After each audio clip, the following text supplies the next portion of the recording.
Hi everyone.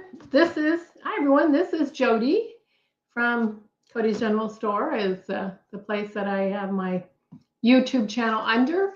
But today we are talking about grace for myself in the midst of healing. Okay, so this is going to be a good one. This is one that I struggled with, loving myself, because to me that's what compassion is. Self-compassion means replacing lies with truth. And a lot of us have the problem of not liking or loving ourselves. I did. I was horrible with caring about myself. Remember last week we talked about the lies that you believe, the negative talk that comes up, and I was horrible with that. I thought I was ugly, stupid, I didn't matter, had all those lies that I told myself. So remember last week we talked about replacing those lies. First, identifying them. We want to identify those lies in our life and then replace them with God's truth over us. Remember, as we talked about, this is not a religious station. This is one of a personal relationship with Christ, which is so freeing because you get to just be led by His Spirit and to talk to Him and have conversation, dialogue. And He does. God talks to us in different ways. It may not be an audible voice. I'm not saying it can't be, but it may not be. Always talk to me through my heart. And a lot of times, I did pray, I did talk to Him verbally, but I also talked to Him through letters. And remember, that's what we're talking about is journaling. And I call it letters to God. So what does it look like having grace for ourselves in the middle of healing? I guess it has a lot to do with forgiving yourself, no matter what you've done. I know I struggled with, I've had abortions in my life. And I always thought when I tapped into this thing with God, like I said, it's a personal relationship. I didn't find Him in church. Not that you can. Everybody's different. We're made uniquely. But I found Him on my kitchen floor when I was crying out to Him. And it was an ugly invitation. I told you what it was. But it was to the point where if you are real and alive, you better do something because I'm going to be checking out here. Was at the point I didn't want to live anymore. So that's when Christ came into my life. And then when I realized I tapped into something spiritual here, it was like, oh man, I'm in trouble.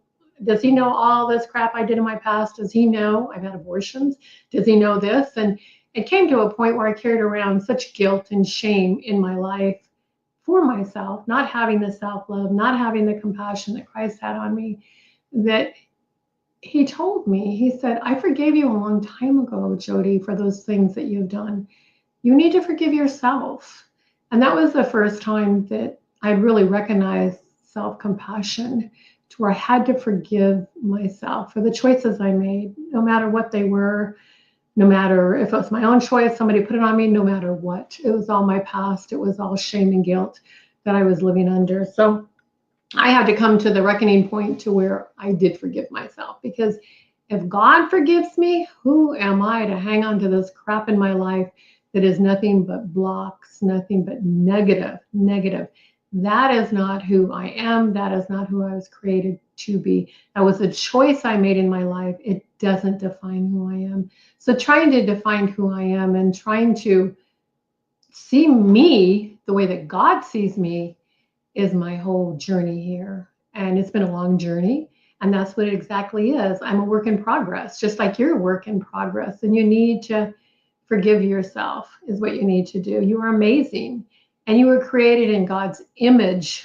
Can you imagine what that's like? God's image. God is the best artist in the whole wide world. So if you're created in His image, you have some creative powers. You're amazing. God talks about it in His word. If you get into His word, He sings over you. He talks only goodness and love and redemption and hope and plans for you.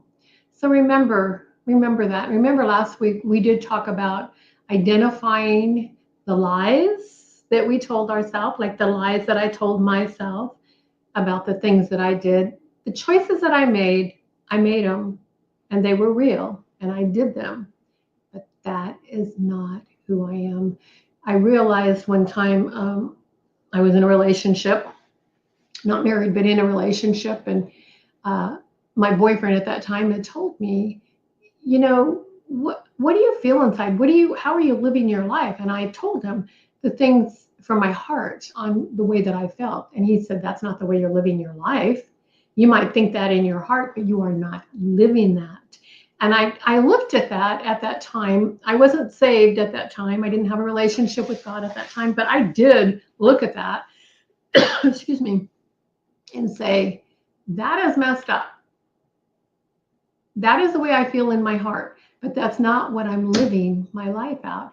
And a lot of us are stuck in that. A lot of us are not living our fullest potential because of unbelief, because of shame, because of guilt, because of all those things that stop us, maybe from childhood, maybe from past experiences, but it's your perception of yourself. You're your own worst enemy. I was my own worst enemy. And until I was able to get these lies, identify them, and replace them with what God talked about. And we talked about that too, positive affirmation. You know, it's like building a habit. You've got this habit going on for years that you don't like yourself, you don't like your choices, you don't like who you are, you don't like what you're living, you don't like your life. Then change it. Start a habit. Start putting positive affirmations on your mirror, wherever you need to see it, how amazing you are, and there's hope in your life. And God does have a plan and a future, a good one for you. And remember, you were created for so much more than this. And that's what I look at all the time that keeps me going. Life is a struggle. It's hard, you know, especially when you get older and you've lived your life in such a pattern that it's hard to break that. But don't give up hope. Like I told you before, the word, God's word here has amazing, amazing truth about you. And that's one thing that we talked about was journaling, getting things out on paper. How are you going to identify the lies? Write them out. A lot of times when I write things out, it goes back into my mind, and not just writing, but even saying things out loud goes back into your mind, reprograms you. And remember, we do have a brain that God made to kind of, I don't know if I'm using the right word, regenerate, rewire itself. And those are the things that I work on every single day. My day starts out with talking to the Lord, thanking him, praising him. Because once we start praising and being thankful for the things that we can identify to be thankful for, it begins to draw God's blessings, God's hope, the positive into our life instead of the negative. You can choose joy and you can choose hope too. So remember, grace for yourself, have a little compassion on yourself. Treat yourself like you would treat a loved one. Care about yourself because you are amazing. So go out today and live that amazing life that God has created in you. Let it come out. Open up those doors and let it come out. All right, guys, thanks for joining on. Grace for myself. Bye-bye.